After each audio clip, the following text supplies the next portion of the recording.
पिता परमेश्वर, हम आपका हृदय से धन्यवाद करते हैं महान प्रेम और उस अनुग्रह के लिए जो आप सब मनुष्यों को बना के रखते हैं, ताकि प्रभु आपकी सामर्थ्य हम पर राज्य करें और आपकी महिमा हमारे जीवन से प्रकट हो।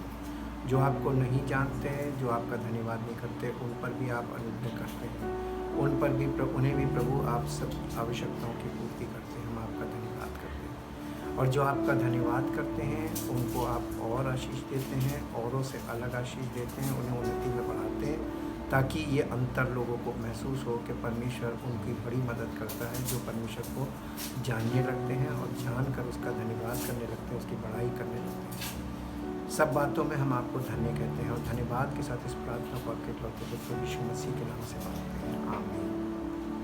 सबको जय मसीह की, प्रेज द लॉर्ड। हम परमेश्वर का धन्यवाद करते हैं। एक नई सीरीज़ के साथ आपके बीच में फिर से आए हैं। जो सीरीज़ हमारी चल रही है consciousness means awareness, spiritual awareness. हम आत्मिक तौर पर कितने सजग और सतर्क हैं और कितना हमारे पास आत्मिक रूप से जानकारियां हैं, उसके अनुसार हमारे जीवन में सिद्धांत होते हैं, उसी के अनुसार हमारे जीवन में सब चीज़ों को हम डील करते हैं और हमारा जीवन उसी के अनुसार आगे बढ़ता है। वचन को सुनना एक क्रिया है।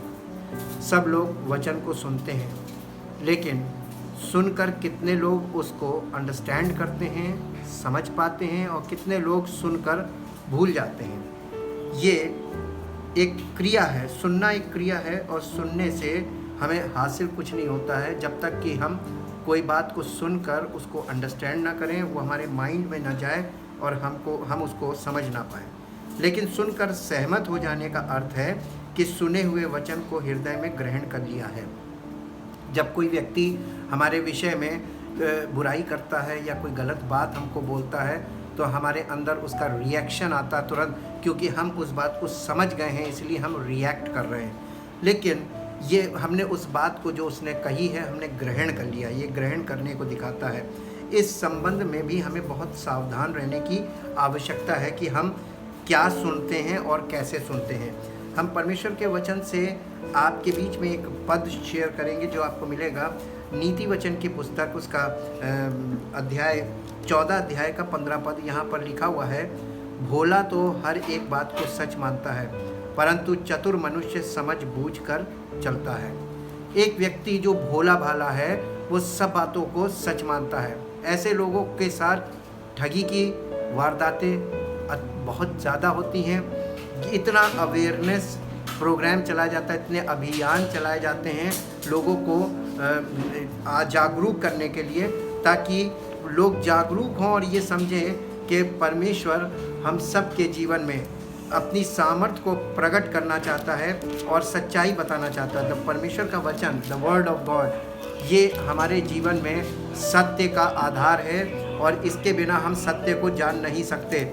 इसलिए हमें परमेश्वर के वचनों से और नज़दीकी बनाने की ज़रूरत है, परमेश्वर के वचनों को और अंडरस्टैंड करने की ज़रूरत है, ताकि हम किसी की बातों में आसानी से ना आ जाएं, हम किसी की बातों में, किसी के कहे में ना चले, बल्कि विवेक का इस्तेमाल करें, बुद्धिमानी का इस्तेमाल करें, समझ बूझ का इस्तेमाल करें, जो कि धोखा खाने के बाद हमें प्राप्त होता है।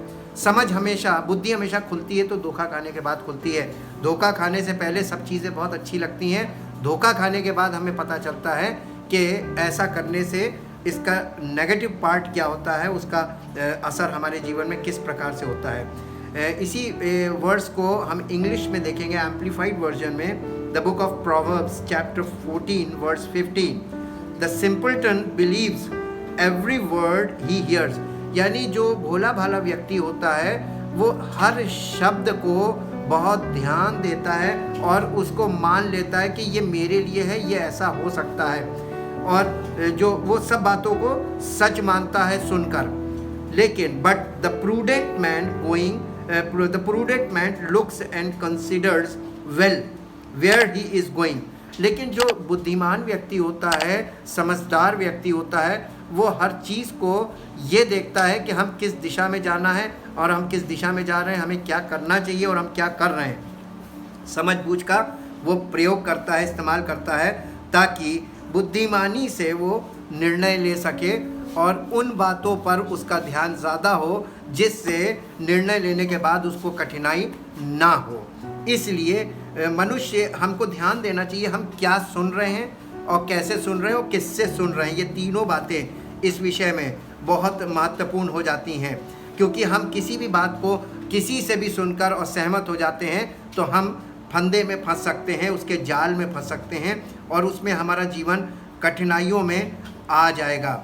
इसीलिए परमेश्वर के वचनों को जो हमें इसलिए दिए गए हैं ताकि हमें समझ की बातें पता चलें और ये पता चले कि हमारी बुद्धि में क्या कमी है जिसके कारण हम उन बातों को जो हम देख नहीं सकते आंखों से, उन बातों के विषय में दूसरों के कहने में कैसे आ जाते हैं और उससे हम कैसे बच सकते हैं। क्योंकि यदि कोई परमेश्वर के वचन को तोड़ मरोड़ के हमें सुनाए और हम उसे ग्रहण कर लें, यानी उस वचन को जो गलत ढंग से हमें बताया गया है सहमत हो जाएं और फिर कोई उस वचन से संबंधित सत्य हमें बताए, तो हम उस सत्य को कभी भी स्वीकार नहीं करते हैं, बल्कि उस वचन को या उस बात को, उस सत्य को गलत मानते हैं। ऐसा करने से उस व्यक्ति को ही नुकसान पहुंचता है जो दूसरों की गलत बातों को सुनकर उस पर विश्वास करता है, उसे ग्रहण करता है। मनुष्य में एक समस्या है और वो ये समस्या है कि शारीरिक मनुष्य का हृदय शारीरिक बातों को ही स्वीकार करता है, अर्थात सहमत होता है, क्योंकि आत्मिक बातों को स्वीकार करने के लिए हृदय में पवित्र आत्मा के प्रभाव का होना आवश्यक है। अब सवाल ये उठता है कि वचन के सब सुनने वालों के हृदय में पवित्र आत्मा नहीं हो सकता। केवल वो जो सुसमाचार को स्वीकार करता तथा प्रभु यीशु मसीह को अपना व्यक्तिगत उद्धारकर्ता स्वीकार करता है, केवल उसी को पवित्र आत्मा का वरदान प्राप्त होता है। जिन लोगों को पवित्र आत्मा का वरदान प्राप्त नहीं होता है और वो लोग जब परमेश्वर का सुसमाचार सुनते हैं तो ये उनके लिए केवल एक जानकारी के रूप में होता है, लेकिन शारीरिक रूप में केवल एक मूर्खतापूर्ण विचार ही लगता है, जिसके कारण सुनने वाला सुनकर चला जाता है और उसे उसका कोई फायदा नहीं होता है। लेकिन अगर ऐसा व्यक्ति पवित्र आत्मा से प्रेरित व्यक्ति के लगातार संपर्क में रहता है तो धीरे धीरे उसको समझ में आने लगता है, क्योंकि बुद्धि और समझ धीरे धीरे खुलती है। व्यवस्था विवरण की पुस्तक उसके 30 अध्याय के 6 पद से पढ़ेंगे। व्यवस्था विवरण की पुस्तक 30 अध्याय और उसका 6 पद यहाँ पर इस प्रकार से लिखा हुआ है, और तेरा परमेश्वर यहोवा तेरे और तेरे वंश के मन का खतना करेगा कि तू अपने परमेश्वर यहोवा से अपने सारे मन और सारे प्राण के साथ प्रेम करे, जिससे तू जीवित रहे। और तेरा परमेश्वर यहोवा ये सब श्राप की बातें तेरे शत्रुओं पर जो तुझसे बैर करके तेरे पीछे पड़ेंगे भेजेगा, और तू फिरेगा और यहोवा की सुनेगा और इन सब आज्ञाओं को मानेगा जो मैं आज तुझको सुनाता हूँ। और यहोवा तेरी भलाई के लिए तेरे सब कामों में और तेरी संतान और पशुओं के बच्चों और भूमि की उपज में तेरी बढ़ती करेगा, क्योंकि यहोवा फिर तेरे ऊपर भलाई के लिए वैसा ही आनंद करेगा जैसा उसने तेरे पूर्वजों के ऊपर किया था, क्योंकि तू अपने परमेश्वर यहोवा की सुनकर उसकी आज्ञाओं और विधियों को जो इस व्यवस्था की पुस्तक में लिखी है माना करेगा, और अपने परमेश्वर यहोवा की ओर अपने सारे मन और सारे प्राण से मन फिराएगा। इसी को हम इंग्लिश एम्प्लीफाइड वर्जन में भी देखेंगे। The book of Deuteronomy chapter 30, the book of Deuteronomy chapter 30 and verse 6 onwards, 6 पद से आगे पढ़ेंगे। और यहाँ पर लिखा है in English version, and the Lord your God will circumcise your hearts and the hearts of your descendants to love the Lord your God with all your mind and heart and with all your being, that you may live. And the Lord your God will put all these curses upon your enemies and on those who hate you, who persecute you. And you shall return and obey the voice of the Lord and do all his commandments which I command you to today.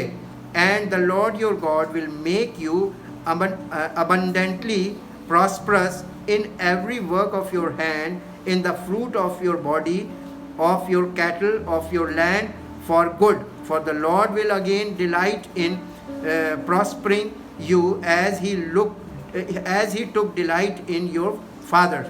If you obey the voice of the Lord your God to keep his commandments and his statutes which are written in this book of the law.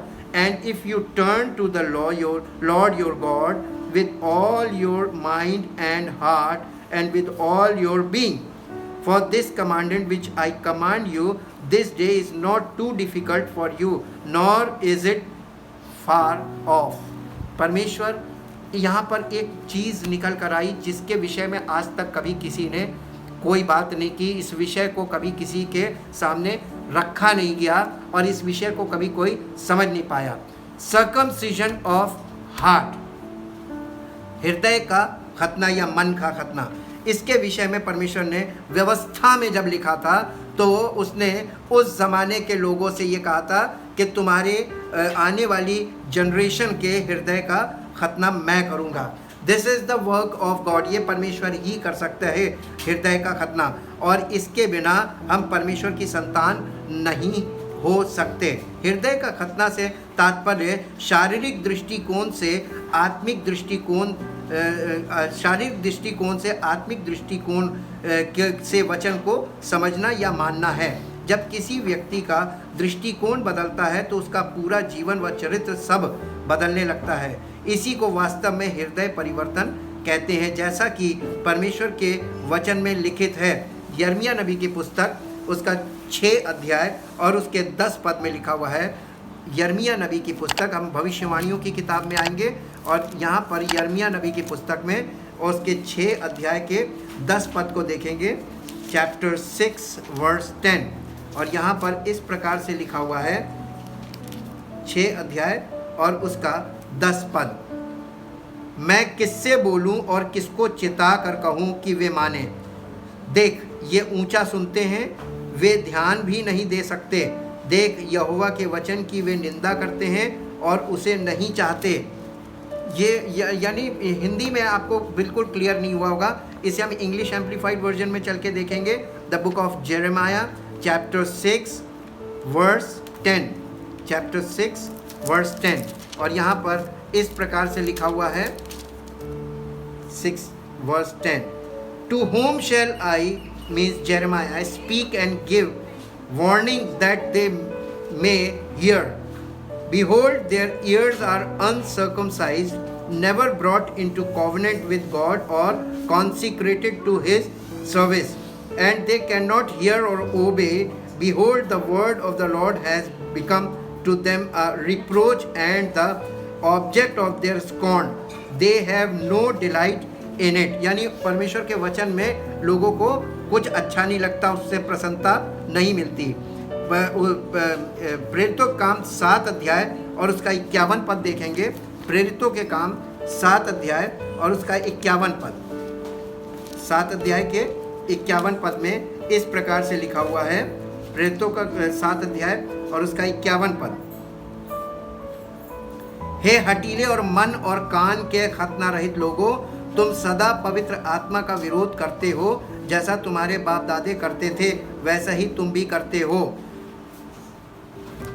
यहाँ पर आप हिंदी में देखा, आप इसको English में देखेंगे। The book of Acts chapter 7 verse 51, book of Acts chapter 7 verse 51।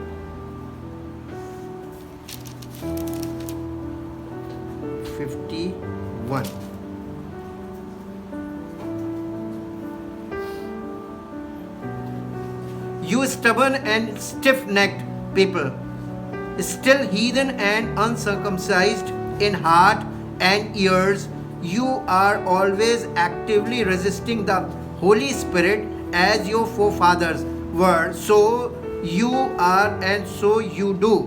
जैसे तुम हो इसीलिए वैसा करते हो।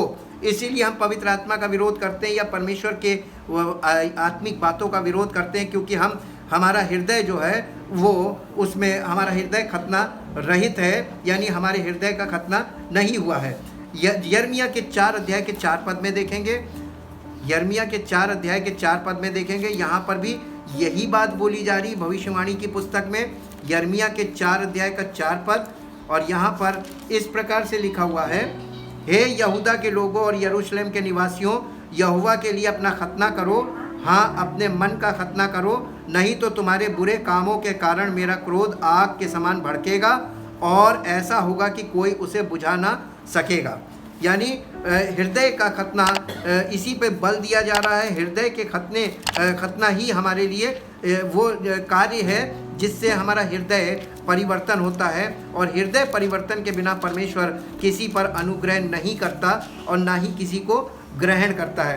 The book of Jeremiah chapter 4 in English and verse 4, circumcise yourself to the Lord and take away the foreskins of your hearts, you men of Judah and inhabitants of Jerusalem, lest my wrath go forth like fire, consuming all that gets in its way, and burn so that no one can quench it because of the evil of your doings। यानी तुम जो कर रहे हो वो इसलिए कर रहे हो क्योंकि तुम्हारा हृदय परमेश्वर की इच्छा के अनुसार नहीं है, पवित्र आत्मा की अनुसार तुम नहीं चलते हो, ना सोचते हो, और ना पवित्र आत्मा के अनुसार तुम सोचते हो तो बोल भी नहीं सकते हो।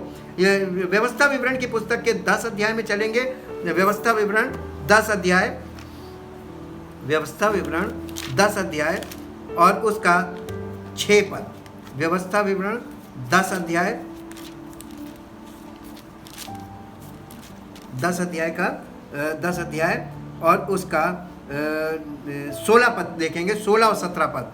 10 अध्याय का 16 और 17 पद में इस प्रकार से लिखा हुआ है, इसलिए अपने अपने हृदय का खतना करो और आगे को हटीले ना रहो, क्योंकि तुम्हारा परमेश्वर यहोवा वही ईश्वरों का परमेश्वर और प्रभुओं का प्रभु है। वो महान पराक्रमी और भय योग्य ईश्वर है, जो किसी का पक्ष नहीं करता और ना घूस लेता है। परमेश्वर ना तो घूस लेता है और ना पक्षपात करता है कि एक को गले लगाए और दूसरे को। परमेश्वर न्यायी परमेश्वर है, वो सच्चा न्यायी इसीलिए बनता है। रोमियो की पत्री 2 अध्याय और उसका 28 पद देखेंगे। रोमियो की पत्री इसका 2 अध्याय और उसका 28 पद।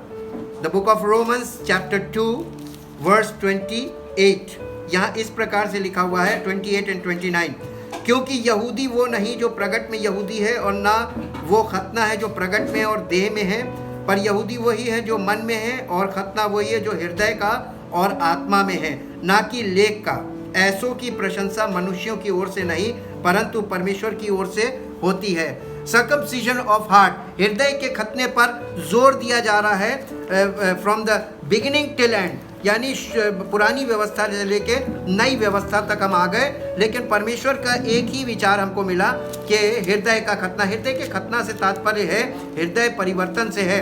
हमारा हृदय पूरी तरीके से परिवर्तित हो, हम 50-50 ना हो। रिलीजियस लोग 50% फिजिकल होते हैं और 50% अपने आप को स्पिरिचुअल समझते हैं, लेकिन स्पिरिचुअल में 50-50 नहीं है, बल्कि या तो कोई व्यक्ति 100% स्पिरिचुअल होता है और नहीं तो वो 100% फिजिकल होता है। यही तो हमें पूरी शुद्ध जानकारी मिलती है परमेश्वर के वचन से। यही वो सत्य है जिसका विरोध किया जाता है, क्योंकि संसार 50-50 में बिलीव करता है, 100% में बिलीव नहीं करता है। इसको रोमन्स चैप्टर 2 वर्स 28 एंड 29 देखेंगे in English. For he is not a real Jew who is only one outwardly and publicly, nor is true circumcision something external and physical, but he is a Jew who is one inwardly, and true circumcision is of the heart, a spiritual and not a literal. His praise is not from men but from God, यानी परमेश्वर उसकी प्रशंसा करता है जो 100% spiritual होता है या परमेश्वर की आत्मा को मानता है, उसके अनुसार चलता है और उसी की बातों को के अनुसार अपने जीवन में करता है। पहला कुरिन्थियों 7 अध्याय का 19 पद देखेंगे। पहला कुरिन्थियों 7 अध्याय का 19 पद यहाँ पर इस प्रकार से लिखा हुआ है। पहला कुरिन्थियों 7 अध्याय और उसका 19 पद, हम इसको आपके बीच में पढ़ देते हैं ताकि आप भी इसको खोल कर पढ़ें। 7 अध्याय 19 पद में इस प्रकार से लिखा हुआ है, ना खतना कुछ है और ना खतना रहित, परंतु परमेश्वर की आज्ञाओं को मानना ही सब कुछ है। संसार में लोग खतने को सोच रहे हैं कि खतने से कुछ हो जाएगा, खतने से कुछ नहीं होगा। ना खतना कुछ है, ना खतना रहित कुछ है। परमेश्वर के वचन को मानना ये सबसे बड़ी बात है। और लोग खतना तो करा लेते हैं लेकिन परमेश्वर के वचन को नहीं मानते। परमेश्वर को वचन को मानना ये सबसे ज़्यादा इंपॉर्टेंट बात है, इसी से हमारा भला होता है। गलातियों की पत्री 5 अध्याय के 6 पद में चलेंगे। The book of Galatians in English, गलातियों की पत्री 5 अध्याय और उसके 6 पद में इस प्रकार से लिखा हुआ है। 5 अध्याय के 6 पद में,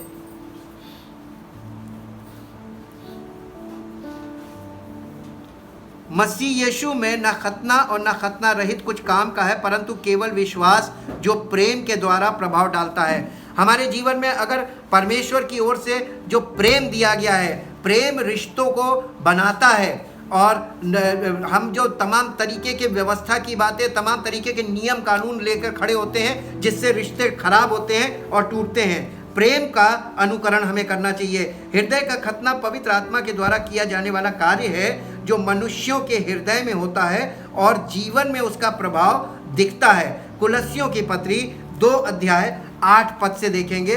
कुलस्सियों की पत्री 2 अध्याय और उसके 8 पद से देखेंगे। यहाँ पर हृदय के खतने के विषय में बहुत अच्छी तरीके से दिखा हुआ है। क्या फर्क पड़ता है हृदय के खतने से, क्या प्रभाव पड़ता है हमारे जीवन में।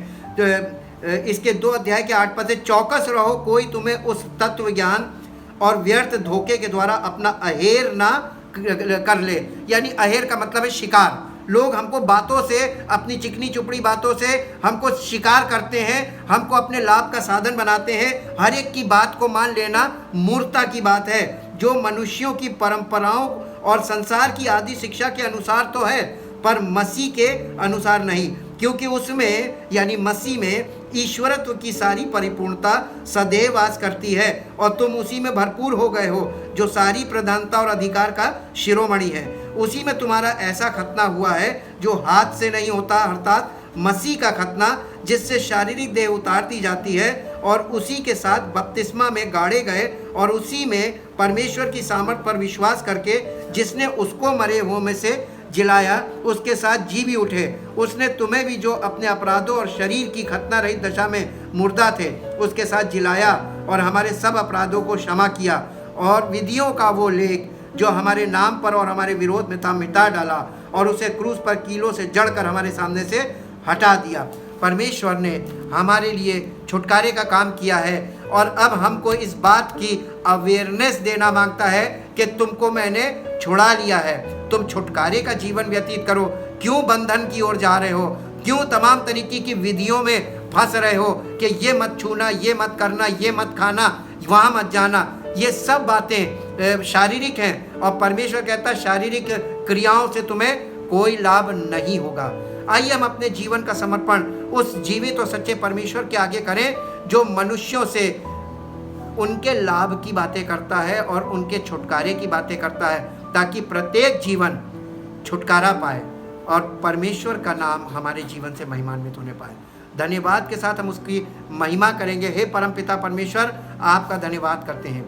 आपका एक एक वचन ताया हुआ है, यानी ट्राइड एंड टेस्टेड, और चाहते प्रभु आपके वचन का प्रभाव हमारे हृदय पर इतना हो कि हम फालतू की बातों में ना फंसे और किसी के कहे से हमारे जीवन में कोई दुष्प्रभाव ना आए, किसी की बोली का हमें दुष्प्रभाव ना हो, बल्कि हम हर बात को फुली अंडरस्टैंड करें और क्लियरली अंडरस्टैंड करें, ताकि हमारा जीवन बहुत से लोगों के लिए छुटकारे का कारण बने और परमेश्वर की महिमा का कारण हो। और सारा आदर, सारी महिमा आपको मिले। इस प्रार्थना को आपके इकलौते पुत्र प्रभु यीशु मसीह के नाम से मांगते हैं, आमीन। परमेश्वर आपको आशीष दे।